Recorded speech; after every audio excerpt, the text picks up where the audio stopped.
Oke Mas Bro, ini kita mau tutorial lagi ya, karena banyak yang bilang katanya bang itu kok mudah sekali nangkap burung kutilangnya. Ya memang gitu ya, kalau tempat saya ini mudah sekali ya.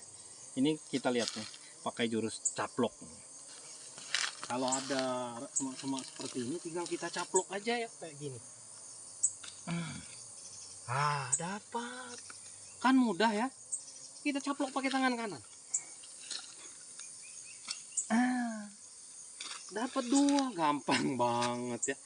Jangan ngiri, memang tempat saya burung kutilangnya ini pakai baju seperti ini. Mantap.